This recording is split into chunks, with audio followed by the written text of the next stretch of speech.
What is up, everybody? Today, trade cap for August 25th, 2026. And today I took one trade on Palantir, and this is going to be going over the setup I use on Palantir. And also, I'll be talking about yesterday's trades as well. So, I'll be going over the setups, what I was looking at, and what the market was doing as well. Because, guys, if you don't understand context in these markets, you're not going to become profitable. It's just not even possible. Because if you don't understand what's happening in the macro, what's happening in the earnings, then when the entire day has consolidation, you're gonna be so confused, right? You have to understand what's happening, right? Today, understand, what Nvidia earnings tomorrow, Redflow news tomorrow. The market's waiting for those big news events, right? There's no really any reason for continuation on these names. If it does happen, right, then I'll see it with the price action. But if not, then I'll clearly see the consolidation, right? So you have to understand what's happening for you to be able to just walk away from the charts and understand why you can walk away from the charts, because you know why the markets are kind of halting, right? So yeah, so I'll go over the Palantir trade for today, and then I'll go over the two trades I took yesterday, and yeah, let's do that. So let me go over the alerts first, and I'll go in depth on what I was looking at, right? So 9:41 today, right? Because I'm on Eastern time zone now, so I'm an hour ahead because I'm traveling.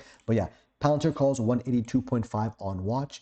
9:43 in Palantir calls, and then I'll just go over real quick, and then I'll go in depth, right? So stop loss below previous high level. This is share loss of strength here, 180 TP, and then I got stopped down Palantir 15 minutes later, and then I looked at SpaceX, right? Because SpaceX, I'll talk about it, but and then I think this never ended up breaking out, which is really unfortunate because I looked at this for an hour straight and it didn't end up breaking out the entire time. So yeah, I mean, literally just a super slow day, like just a super slow day, and that's just like, honestly, it is what it is, right? Because tomorrow's Nvidia earnings, tomorrow has Redflow news, right? The market is just trash day, so understand that, just walk away, right? It's really easy to get tilted, very easy to get really tilted, right? Especially the longer you stare at the charts, the more you kind of like make up imaginary steps and imaginary moves that don't are not high probable, right? You have to always be level-headed, understand what's happening, right? If a name has already swept liquidity, right, and there's clearly choppy price action, then it's very likely that you don't want to enter in that consolidation, right? That's why on SpaceX, right, I'm talking about entering above our previously high level. I want to see above a break and reaches of that previous high level, because I do not want to enter in this chop because it's extremely low probability, right? And I know that because why do I know that? Because we came up already, swept liquidity, rejected back low, so we already took out those highs. So the only way I'm gonna enter this name again is to break those highs again, show bullish market structure, and show strong retest with strong price action, right? So that's the only kind of viable way that you can have long-term longevity in those types of like market conditions, right? So yeah, bro, what are you talking about? Anyways, let's go to the Palantir trade, right? So, guys, I'm gonna be honest. This is literally an A plus setup. A plus setup, strong momentum, hard time frame. Even though we're not outside of our hard time frame consolidation yet, because this is still kind of consolidating in this kind of 171 to this kind of 180 area, right? But there is the potential to kind of get that breakout for, like, we can kind of enter before that breakout happens, right? So that's kind of the thesis of this play today, right? This did have that potential kind of higher high, higher low, the next higher high up for this momentum that we have on the higher time frame on Palantir. That's how I was looking on Palantir, right? This name actually had a very good retest as well, which is fair value gap and that 179 whole psychological level. So there were a lot of confluences that kind of stacked up on this trade that made it look really, really good. But unfortunately, at the end of the day, guys, no matter how much kind of confluences, levels, and stuff you have on it, either buyers step up or buyers don't, right? Either sellers step up or sellers don't. It's literally, and that just depends on the entire macro of the market, right? And also your levels, and it's just everything, right? You can have the most perfect trade, but there's no continuation, no execution, right? So kind of at the end of the day, either buy step up or don't. Like, that's literally the end of the day, right? This setup had everything, every single thing going for it. We still ended up failing, right? We still ended up not being able to break above this higher time frame level and not showing any relative strength. And there are multiple reasons why we understand this, right? Because first of all, there's not enough buyers. Most simple form, not enough buyers. Sellers are clearly kind of keys is below this key level in the higher time frame. Macro QQ and SPY breaking the low of day, showing weak price action, so that's not helping as well. But yeah, I mean, very good setup. Unfortunately, ended up being stopped down this trade, right? Ended up being stopped on this trade, but guys, very, very clean setup, very clean thesis in my opinion, right? This ended up playing out. We ended up showing strong buyers and a candle closure above this 180 area, which is this level as well. Bro, this would have ran very nicely because this higher time frame is so nice. Like, if we would have a nice breakout above that 180, we can then target that 182.31, and then this 187.18 have a higher time frame. And again, this is a trade I'm probably going to take again later in this week because this higher time frame looks really, really good, right? We're clearly seeing consolidation on Palantir now, but once I feel like Nvidia earnings gets out of the ways, we can finally see us move to that next leg up, right? So keep this on your main watch. I'm dropping all this off. Keep it on your main watch. But yeah, that was a Palantir trade, right? Really is what it is. Took a loss on this trade, did everything right, but still ended up losing, and that's just how trading is. I'm gonna be honest. Like, um, yeah. So let's talk about the setups I took yesterday. Now I'll go over them pretty like lightly, right? Because I don't want to drop too much sauce, right? But yesterday I took SpaceX calls, right? So at what? At 9:39 I took SpaceX calls. So let's go over to SpaceX now and talk about it. So again, reason why I took SpaceX, same exact kind of thesis why I took SpaceX today, right? Higher time frame is clearly showing that next leg up, right? So if you go on the higher time frame on also the other monitor, but if you go on the higher time frame on SpaceX, right, we clearly can see buyers stepping up that next leg up. So if you kind of can zoom out the bigger picture, right, we're clearly seeing us base and showing that this is the low for SpaceX, right? We're making higher highs, higher lows, higher highs, higher lows. I want to see now buyers step up, make that next higher high on SpaceX, right? I can clearly see us kind of showing buyers and making this kind of stair step pattern up to SpaceX. So I know it's getting ready for kind of a big move to the upside, right? So that's why I'm kind of looking at Palantir today, looking at Palantir yesterday, right? Because I know this name does have that potential to kind of show that strong buyer stepping up to reclaim that 140 whole psychological level, like it happened on this day right here. So it's literally just me identifying patterns, understanding which name is showing strength in the higher time frame, right? So now I'm gonna go back in the 1 minute time frame and let's go on what I saw this day. So, oh yeah, I really remember this trade. So interest trade I think 8:38 actually entered trade. Yeah, so I entered a trade at this candle. So why did I enter this trade? So there was multiple confluence on this trade. Previously high level, in our 5 minute range high, made a nice little zone. Also at 137 key psychological level plus higher time frame level. And so we had this nice break, retest, strong buyer stepped out at the 90 MA, and we reclaimed that kind of 5 minute range high. And also the most important thing isn't all those confluences, is that if when I enter this trade, if the trade failed, my stop loss was simply a break below this previous kind of previous pivot wick of this candle, because this is where buyer stepped up, because I'm entering kind of a little bit preemptively in that range, right? So if we end up selling off, right, I'm only risking like less than 10% because these are 4-day expiration contracts, which was yesterday on this trade. So again, risk reward really, really good, right? And I think I'm losing on this trade. So I'm talking all this, but this trade ended up actually failing, which is kind of unfortunate. But again, same thing I said like 2-3 minutes ago. You have an A plus setup and the trade doesn't happen, right? The most important thing is your risk management. Guys, if this trade ended up playing out, look how nice the trade would have been, right?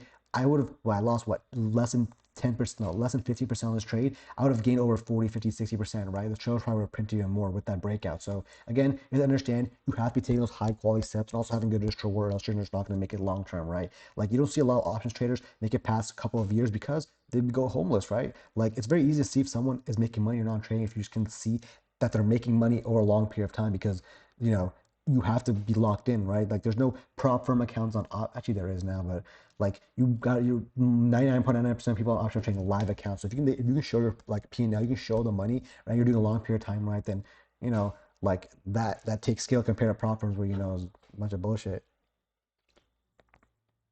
Uh, but yeah, so that was a trend on SpaceX. Damn, 7 minute long video. So that was a trend on SpaceX, right? Very simple kind of reclaim of this previously high level plus 5 minute range zone, right? Very simple kind of break, retest, buyer stepping up with this candle wick at the 90 MA, and it's wants to continue to the upside, right? You have to enter a little bit preemptively on these kind of trades within the first 10 minutes of market open because they're so aggressive. So you have to keep that in mind, right?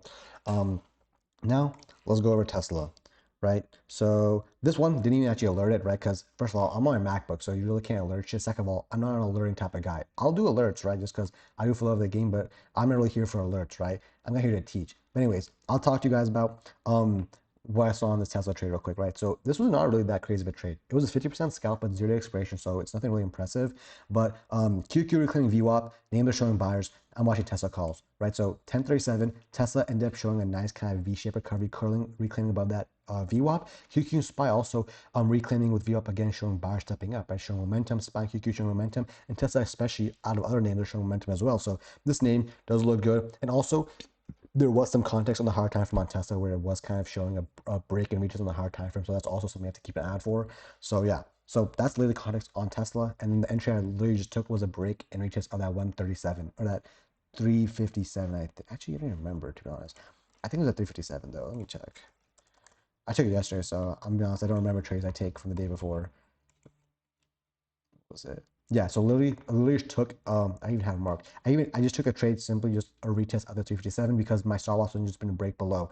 It would have just been a break below 357. So I'm risking like what, 20% if a big drop happened, but less than 20% if it's a small one, for a very nice kind of momentum play, right? So scales a high of day, and then I'm getting chopped down, and it's going to stop my trade, right? And it's going to stop out the trade because you can spend it breaking back below and consolidating. So I mean, it's pretty straightforward. You guys are seeing like just playing with the trend, playing with the momentum, having good risk reward, and not playing shitty names, having names that have some higher time from context and good risk reward. That's literally trading. That's literally all. That's literally textbook on how you. That's the only way to trade actually. And yeah, I just saved you guys what 10 years of 10 years of education out there in one video. If you guys can dissect 1% of what I just talked about. But yeah, I mean, looking back at it, right, like I did take two, like I took two losses today and yesterday on SpaceX, and then I took one win on Tesla, right? So today I'm red, and then yesterday I think I'm green. So I mean, like, and then it's just a certain thing like you can take the perfect trade, you can have everything, you can have the perfect set, but again, the trade can still you can still lose because the market there's not enough buyers, no sellers, So at a certain point, you just have to just it is what it is, right? I feel like at a certain point, especially where I'm at, enter a trade, it is what it is, right? I lose, it is what it is, and you have to get into this mindset of not caring because you can't be emotional when it comes to trading. If you're emotional, you're gonna have like if you're emotional trading, guys, like all it takes is one bad day for you to just be emotional and do stupid shit, and then you'll wipe out like a 2 3 weeks a month worth of like effort and results just because you want to do stupid shit and keep like and you'll take shit like the spiraling out is a really really really important like a really really common and also bad thing in trading. It's very common, right? So you have to have that mental framework where like you are just it's just it is what it is, right? Like end of the day it's just money, like it's just money, right? And I don't know how much happened, bro. How much happened? Genuinely happening. I don't know. I don't know, bro. I don't know. I don't know. I miss my setup to be honest. Fuck traveling, bro. I want to go back home. I'm sick of this shit. I miss my setup. Nothing's like home, guys. But yeah, I mean, no one even asked me questions, so there's no questions to answer up here. And yeah, I mean, those are the two trades I took, right? I think both setups are pretty A plus, literally A plus setups, right? If you guys trade off levels, price action, literally the best setups possible you could have taken the past 2 days and easily, right? And even then, the two setups I took, the best ones, still I'm taking losses on them. Well, technically, the SpaceX trade I took yesterday, I was actually up 15%, but I actually wanted a little bit more. And that's just because it was a 4 day expiration contract, so they barely fucking moved. Um, but yeah, I mean, it is what it is. That's just part of the game. But yeah, I mean, training on vacations, the interesting experience. Crazy. The view's also kind of crazy too. How long is video? 12-minute long recap, bro. 12-minute longs. That was 12-minute long gap. That's ridiculous.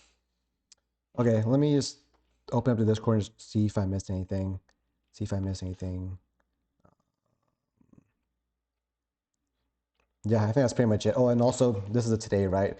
Saying for SpaceX is about 138.50. I think I talked to you guys about what I was looking on SpaceX, right? I think I did I talk about it? I don't even remember. Bro, I genuinely have memory loss, right? But I think I talked about SpaceX, literally just a previously high level. I want to see this break for that higher time frame move, and what ends up happening is you end up having that entire move running off the charts. And I'm gonna be honest, like this would have been pretty hard to capture, to be honest. But the context is kind of important. We're now reclaiming it for that reclaim later in the day. So potentially, could you have entered above like this previous high level with this candle closure? You could have, but you would have made your risk probably below square block. You have to adjust something. You would have to like have a different entry model because it gave no pullback, even at the instant pullback. So you would have to just enter very aggressively, understand the context that we reject this place 4 times. But I mean, ended up missing that move because I'm on the charts for 5 hours straight. Like that's ridiculous. But yeah, that's it. That's trade recap. Peace.